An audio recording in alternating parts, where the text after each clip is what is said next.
Mesdames, Mesdemoiselles, Messieurs, bonjour. Cette semaine, vous connaîtrez quelques difficultés avec le courrier.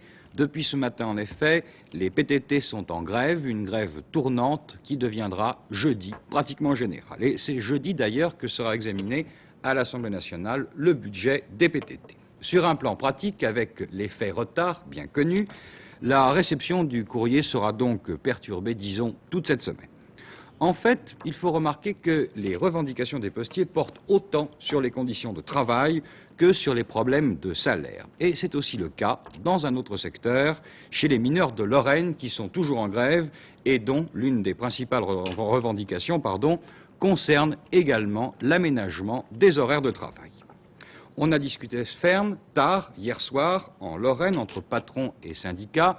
Une nouvelle rencontre était prévue ce matin à 11 h, mais les pourparlers ont été immédiatement rompus. Alors pour en savoir davantage, nous appelons Jimmy Joncard de notre station régionale de Nancy. Quel est le point maintenant? Oui, Jean-Pierre Lannes, c'est un constat d'échec ce matin. Vous l'avez dit, hier, après 15 heures de négociations entre syndicats et direction, on espérait bien arriver ce matin à un compromis. Mais il faut dire que ce vent d'optimisme soufflait du côté syndical. Ce matin, après 15 minutes seulement de réunion, c'est fini, la négociation est rompue.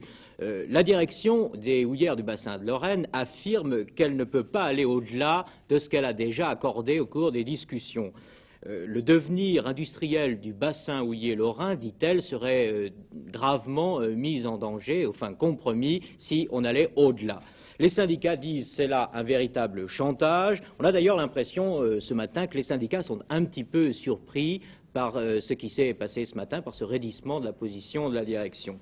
En ce moment, à Merlebach, se déroule un meeting et les dirigeants des syndicats consultent leur base. Il faut s'attendre donc à un durcissement de la grève dans les heures qui viennent. Ce mouvement d'ailleurs était suivi ce matin, je vous le rappelle, par 75% de l'ensemble des mineurs. Donc le conflit maintenant en est à son 10e jour.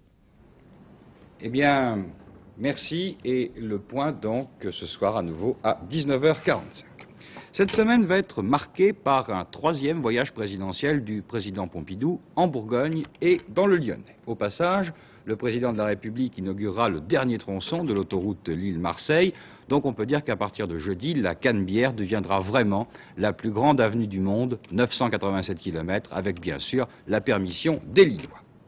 Nouvelle de l'étranger, journée importante à l'ONU où va s'ouvrir le débat public sur le Proche-Orient. Le clan égyptien compte bien amener Israël à reprendre les négociations au point où elles avaient été abandonnées.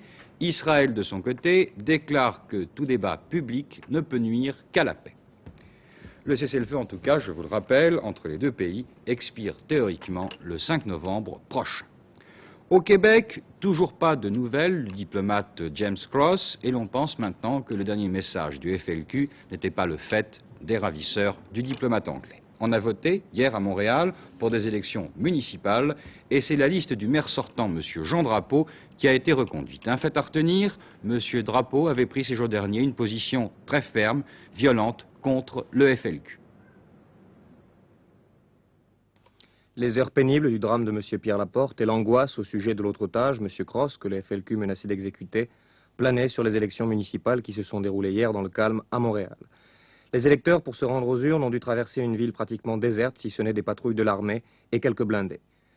C'est un fait qu'à la suite des enlèvements par les membres du FLQ, cette consultation avait pris une dimension politique inhabituelle, et c'est un fait également que durant sa campagne, le maire sortant, M. Drapeau, s'était personnellement et très vivement engagé contre les séparatistes. En le soutenant massivement pour faire de son succès un triomphe sans précédent, il a obtenu 92% des voix, la population locale s'est prononcée contre les extrémistes pour le maintien de l'ordre et surtout, semble-t-il, pour le respect des institutions fédérales.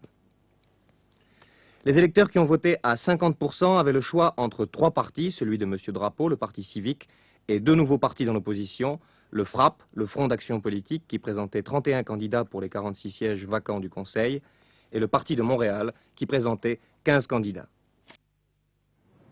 M. Gromyko, le ministre soviétique des Affaires étrangères, vient de quitter l'ONU et les États-Unis. Il est reçu ce matin à Londres par le gouvernement britannique. Un gouvernement qui a fort à faire face à la grève, vous le savez, des employés municipaux, face aussi à de très violentes manifestations qui ont eu lieu à Londres pour protester contre les livraisons d'armes de la Grande-Bretagne en Afrique du Sud.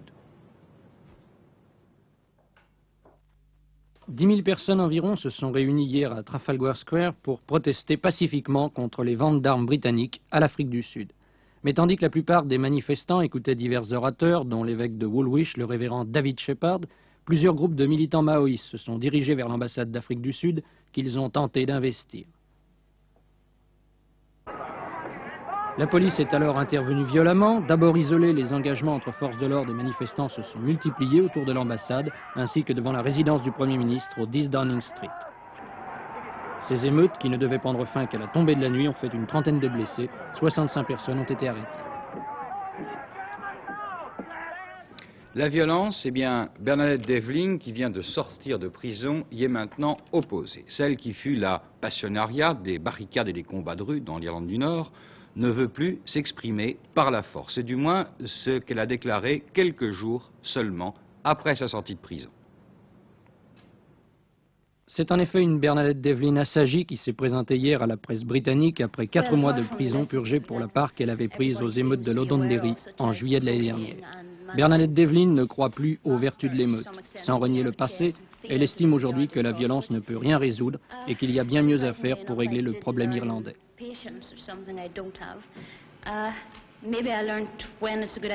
Je suis sorti de prison plus décidé que jamais à œuvrer pour la cause en laquelle je crois, unir le peuple d'Irlande et orienter ses énergies vers la création d'une république socialiste et démocratique, le seul système qui nous permettra de survivre. En prison, j'ai eu le temps de faire des réflexions plus approfondies que d'habitude, de penser à ce qui est nécessaire à mon pays et à mes responsabilités. Si demain il se produit d'autres émeutes, ajoute Bernadette Devlin, je ferai tout pour les arrêter. Évoquant son rôle au Parlement britannique, dont elle est le plus jeune député, Bernadette Devlin déclare qu'elle le conçoit comme celui d'un représentant de la classe ouvrière. Miss Devlin sera dès demain à Londres pour la reprise des travaux parlementaires. Devant les côtes sud de l'Angleterre, l'épave du Pacific Glory ne brûle plus. Le pétrole qu'il renferme dans ses soutes ne s'est toujours pas échappé, mais le temps qu'il va faire cet après-midi dans la Manche sera déterminant pour savoir si les risques de marée noire sont encore possibles.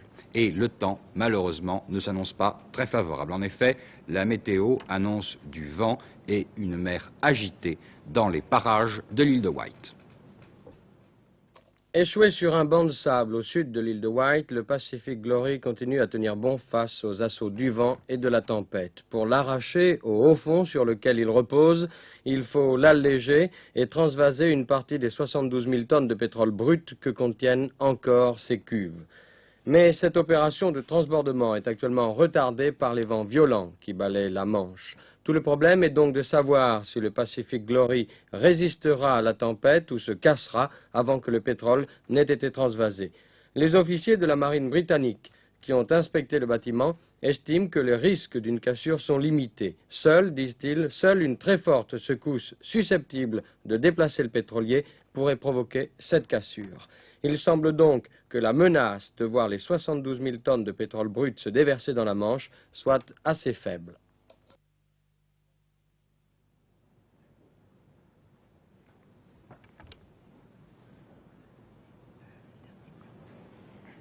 En tout cas, si la coque du Pacific Glory ne résiste pas, la Manche risque d'être encore polluée, la Manche, mais aussi l'ensemble des océans. Et à ce propos, on se souvient du cri d'alarme du commandant Cousteau lancé il y a peu de temps. La vie des océans est menacée de mort, l'espèce humaine risque de ne pas y survivre.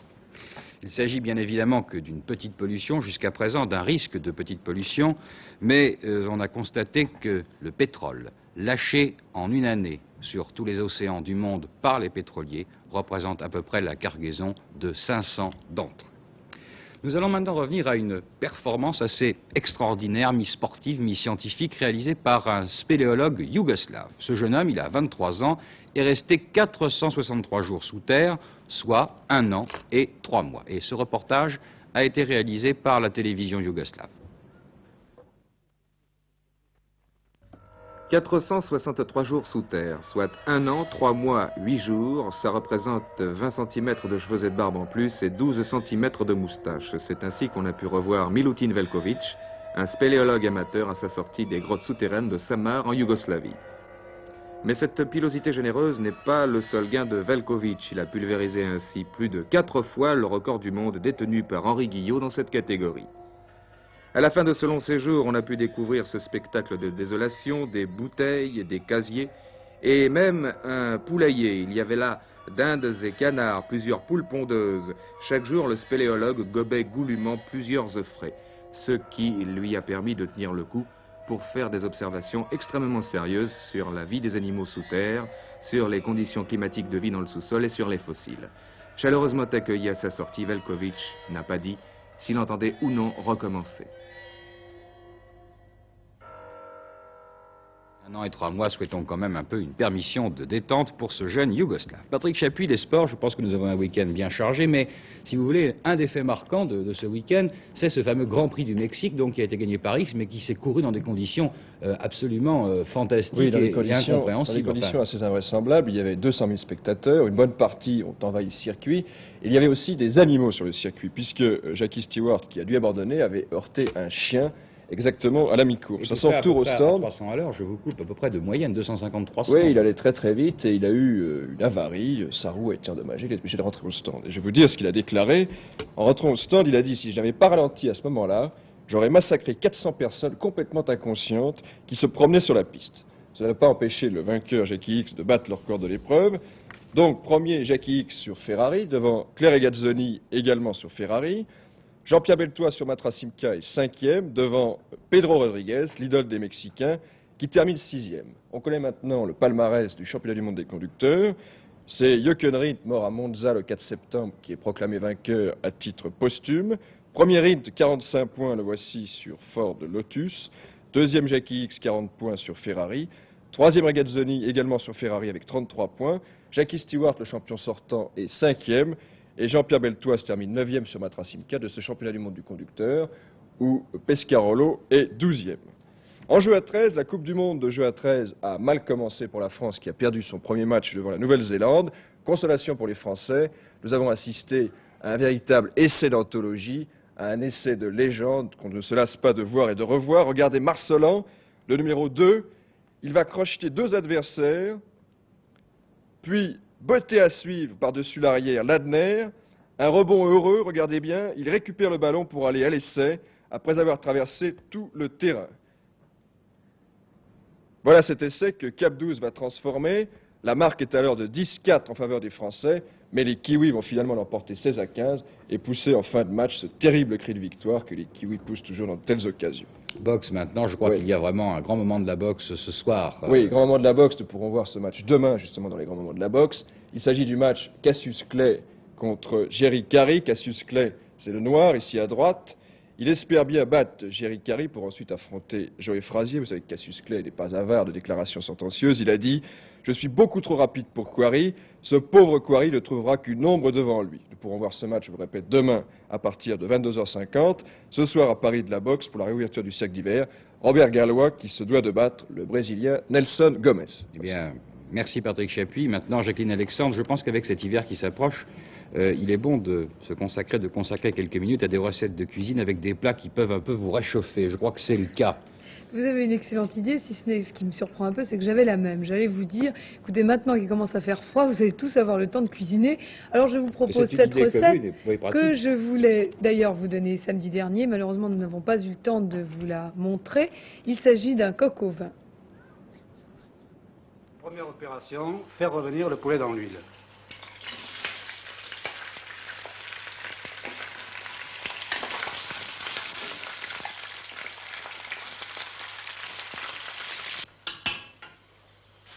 Pendant que les morceaux de poulet reviennent, on prépare une mirepoix, c'est-à-dire oignons,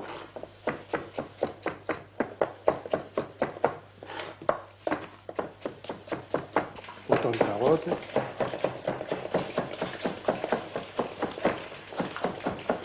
Il faut relever un peu d'ail, de thym et de laurier.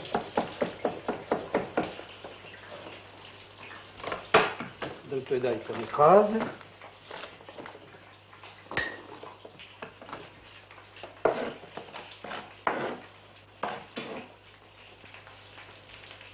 De la popote.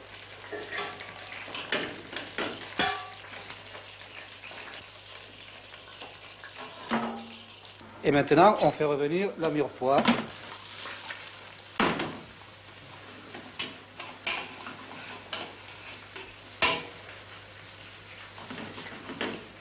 La mirepoix revenue. On remet le poulet dans la casserole.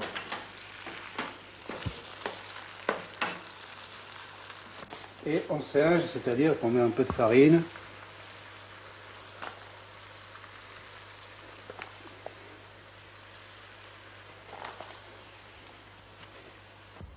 Et vous laissez cuire 5-6 minutes à feu doux, de manière que la farine soit bien cuite. Alors les poulets revenus, vous prenez votre linge, vous mettez les verres dans la casserole, environ 1,5 litre, vous faites partir à feu très vif, et quand le vin bout, il faut compter environ 20 minutes de cuisson à feu doux.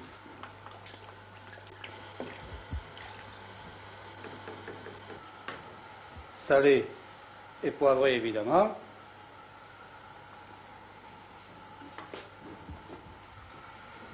Vous aurez rajouté éventuellement le thym, le laurier et vous laissez mijoter.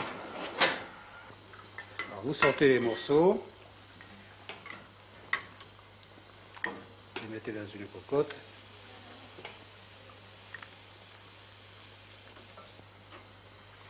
Et vous passez la sauce dessus.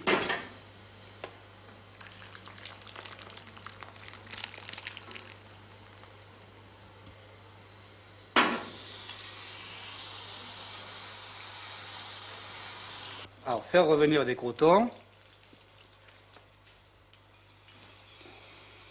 dans du beurre et un peu de lardon et champignons.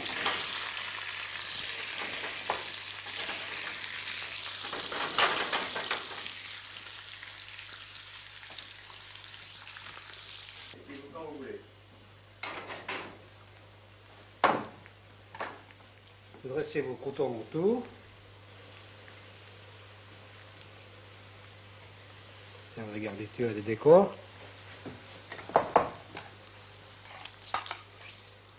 Lardon et champignons dessus. Et pomme à l'anglaise autour.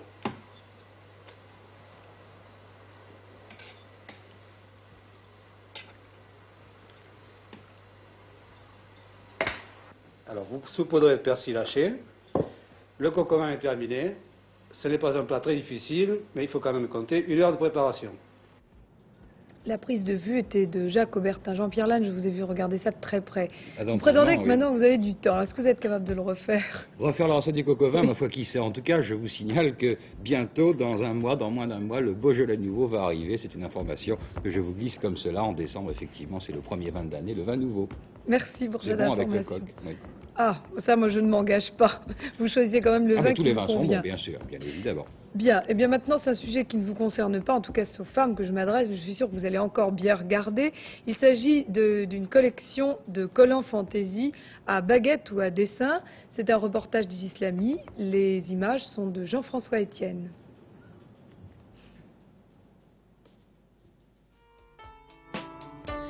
Après le succès du collant à baguette lancé l'année dernière, cette saison, Baz et Collant rivalisent de fantaisie, comme tient à le prouver cette présentation de collants européens. Résille noire et blanche,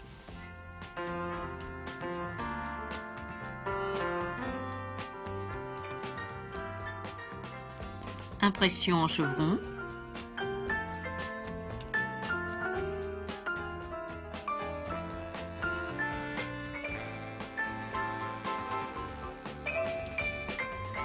collant cuissarde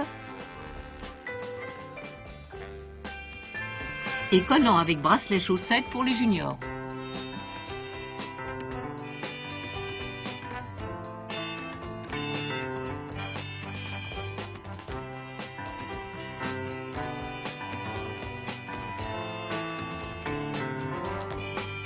À baguette, ils sont destinés aux jupes longues fendues sur les côtés. Pour les jupes pendues devant ou non, ils sont imprimés de dessin à la hauteur de la cheville.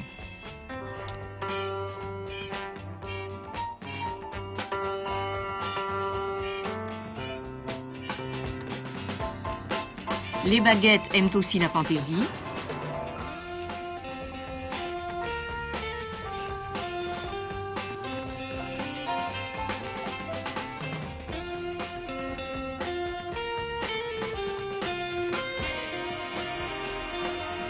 baguette serpentin, fête de damiers étagés,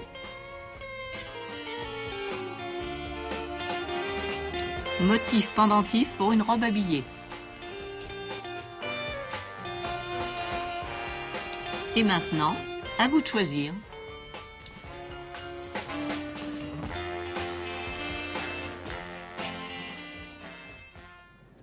C'est maintenant à la Bourse de Paris. À vous, Gérard Vidalanche. C'est un marché aujourd'hui plus animé, beaucoup plus vivant, auquel nous avons assisté, et un marché qui comporte des hausses assez substantielles sur des titres, par exemple, comme la Compagnie Générale d'Électricité, qui avait baissé, qui monte aujourd'hui de 3%. Il y a eu aussi un autre événement, c'est la hausse de l'or, la hausse du lingot, en liaison avec une certaine tension sur le prix de l'or au marché libre de Londres. Bien sûr, on a commenté favorablement la libération du crédit. Vous savez que ce crédit est maintenant libéré en ce qui concerne les usagers, en ce qui concerne chacun d'entre nous. Pour les banques, il y a tout de même des problèmes, il y aura des problèmes, car si le crédit est plus facile, il y a tout de même une réglementation, il y a tout de même des freins qui vont être placés. Alors, il y a cette question notamment des réserves obligatoires des banques. Actuellement, les banques doivent geler une partie de leurs dépôts, 4%, et ce gel, cette stérilisation, si vous voulez, des dépôts, gêne évidemment les banques. Et il est question de rajouter à ces réserves obligatoires fondées sur les dépôts, d'autres réserves fondées sur le volume des crédits dispensés par les banques. Et on parlait en bourse aujourd'hui d'un taux de 2% sur le montant des réserves établi sur la base des prêts. Quoi qu'il en soit, l'événement est tout de même encore celui de jeudi-vendredi, c'est-à-dire l'offre publique d'échange sur les actions Mocta, offre publique d'échange qui a été lancée par le nickel. Alors Mocta n'est pas encore coté, vous voyez que le cours ne figure pas aujourd'hui encore une fois à la cote officielle, car il faut que le nickel ait obtenu le visa, ait obtenu l'accord du ministère de l'économie et des finances, accord qui ne saurait tarder. Quoi qu'il en soit, Mocta avait monté de 40% depuis un mois, ce qui laissait présager une opération sur ce titre. Quant au nickel, il avait baissé vendredi assez fortement, car on se demandait quelles étaient exactement les conditions de l'échange. On a parlé, évidemment ce sont des rumeurs, des conditions suivantes, 3 actions Mocta pour 2 actions nickel, plus un versement en espèces de 180 francs.